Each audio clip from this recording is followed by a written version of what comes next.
கரூர் கூட்ட நெரிசலில் 41 உயிர்கள் பறிபோன சோகம். கொளத்தூரில் தமிழ்நாடு அனைத்து வணிகர் சங்கங்களின் பேரமைப்பு மாநில தலைவர் கொளத்தூர் ரவி தலைமையில் மெழுகுவர்த்தி ஏந்தி கண்ணீர் அஞ்சலி. கரூர் மாவட்டம் வேலுசாமிபுரத்தில் தாவேகா தலைவர் விஜய் நடத்திய பிரச்சார கூட்டத்தில் ஏற்பட்ட கூட்ட நெரிசலால் 41 பேர் உயிரிழப்பு ஏற்பட்டதையொட்டி கொளத்தூரில் தமிழ்நாடு அனைத்து வணிகர் சங்கங்களின் பேரமைப்பு சார்பில் அதன் மாநில தலைவர் கொளத்தூர் ரவி தலைமையில் சென்னை மண்டல தலைவர் சே அருணாச்சலமூர்த்தி ஏற்பாட்டில் உயிர் நீத்த உறவுகளுக்கு தமிழ்நாடு அனைத்து வணிகர் சங்கங்களின் பேரமைப்பு மாவட்ட தலைவர்கள் மற்றும் நிர்வாகிகள் மலர் தூவி மெழுகுவர்த்தி ஏந்தி கண்ணீர் அஞ்சலி செலுத்தினர். இதில் தமிழ்நாடு அனைத்து வணிகர் சங்கங்களின் பேரமைப்பின் தலைமை நிலைய செயலாளர் கே குழந்தைவேல், மாநில செய்தி தொடர்பாளர் MP ரமேஷ் மற்றும் ஏராளமான நிர்வாகிகள் கலந்து கொண்டனர். தமிழ்நாடு அனைத்து வணிகர் சங்கங்களின் பேரமைப்பின் சார்பாக கரூரில் நடந்த மிகப்பெரிய சம்பவத்தை நினைவூட்டும் வகையில் நம்மளுடைய சங்கத்தின் சார்பாக கண்ணீர் அஞ்சலி செலுத்தினோம்.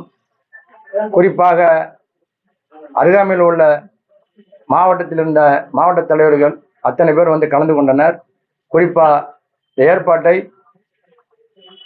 சென்னை மண்டல தலைவர் அருமையான அருணாச்சலமூர்த்தி அண்ணன் ஏற்பாடு செய்தார்கள். நம்மளாம் வந்து கலந்துக்கிட்டோம். அவ்வளவுதான். உண்மையிலே முழுக்க அந்த வேலைகளை பார்த்தது மண்டல தலைவர் தான். இது எதனால இதை செய்யணுங்கிறத முடிவு பண்ணி நேற்று அருகாமையில் உள்ள ராஜமங்கலம் லிமிட் இருக்கக்கூடிய இடத்தை தேர்வு செய்து அதிகாரிகளுக்கு எங்களுடைய கடிதத்தில் கொடுத்தோம். அவங்க அனுமதி கொடுத்துட்டாங்க. திடீர்னு இன்னைக்கு மத்தியானம் 3 மணி அளவில் அனுமதி ரத்து அப்படின்னு சொல்லி எனக்கு தகவல் சொன்னாங்க. உடனடியாக மண்டல தலைவரை தொலைபேசி அழைத்து ஆனால் நம்ம தலைமை அலுவலகத்திலேயே நம்ம இடத்திலேயே ஒரு ஓரமாக ஒரு இதை வச்சு பண்ணிடுவோம் அப்படிங்கிற இதை வச்சு பண்ணினோம். உண்மையில இது போல செயல் இனிமேல் நடக்கவே கூடாதுங்கிறதுல தமிழ்நாடு அனைத்து வணிகர்களுடைய பேரமைப்பு தெளிவாக இருக்கு. ஏற்கனவே சம்பவம் நடந்த அடுத்த நாளையே மீடியாக்கள்லையும் தந்தி பேப்பர் முதற்கொண்டு எல்லா பத்திரிகைகளையும் ஊடகத்துக்கும் தெரியப்படுத்தணும். ஏன்னா இது மாதிரி நிலை நடக்கக்கூடாது. ஆனால் இது எதனால் நடந்தது போச்சுங்கிறத அவங்க ஆராயிட்டோம், பண்ணட்டும். தொடர்ந்து நாங்கள் காவல்துறைக்கு ஒவ்வொரு முறையும் ஒரு வேண்டுகோளை வச்சுக்கிட்டு இருக்கிறோம். இதில் கூட காவல்துறையினர் போதுமான அளவுக்கு அவங்களுக்கு ஒரு பெரிய அளவில் பாதுகாப்பு கொடுக்கலங்கிறது தான் எல்லா துறையிலையும் கருதுறாங்க.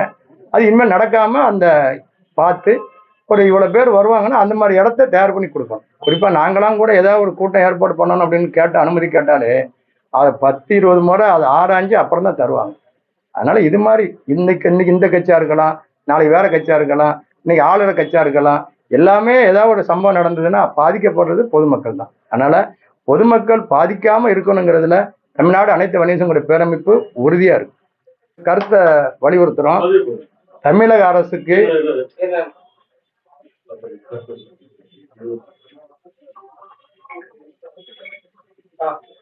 அரசுக்கு எங்களுடைய தமிழ்நாடு அனைத்து வணிகர்களுடைய பேரமைப்பின் சார்பாக நீண்ட நாள் கோரிக்கையாக 2 கோரிக்கை வச்சுக்கிட்டே இருக்கிறோம். இந்த பேட்டியின் வாயிலாக தமிழக முதல்வருக்கு இன்னைக்கு ஒரு உரிமம் பெற்றா அவங்க வந்து வணிக நல வாரியத்துக்குள்ள வந்துருவாங்கிறத உடனே அறிவிக்கணும். அது மட்டும் இல்லாம மே 5 அரசு விடுமுறையா அறிவிக்கணும் அந்த அரசு. அப்பந்தான் இந்த வணிகர்களுக்கு செஞ்ச ஒரு விஷயமா இருக்கும். காரணம் என்னன்னு சொன்னோம்னா இந்த அரசை தினம் அப்படி தள்ளிட்டு போற விஷயமே 3ல் 1 பங்கு வரிய வணிகர்கள் ஈட்டி கொடுக்குறோம். அதனால 2 கோரிக்கையை உடனடியாக தேர்தலுக்கு முன்னாடி அவங்க அறிவிச்சா ரொம்ப நல்லா இருக்குங்கிற கருத்து வச்சிருக்கோம். செய்திகளை சுடவும் சூடாகவும் தெரிந்து கொள்ள எங்களை சப்ஸ்கிரைப் பண்ணுங்க. அப்படியே பெல் சிம்பலை கிளிக் பண்ணிடுங்க. இந்த செய்தியை நீங்கள் Facebookல் பார்த்து கொண்டிருந்தால் எங்கள் பேஜை லைக் அண்ட் ஃபாலோ பண்ணுங்க.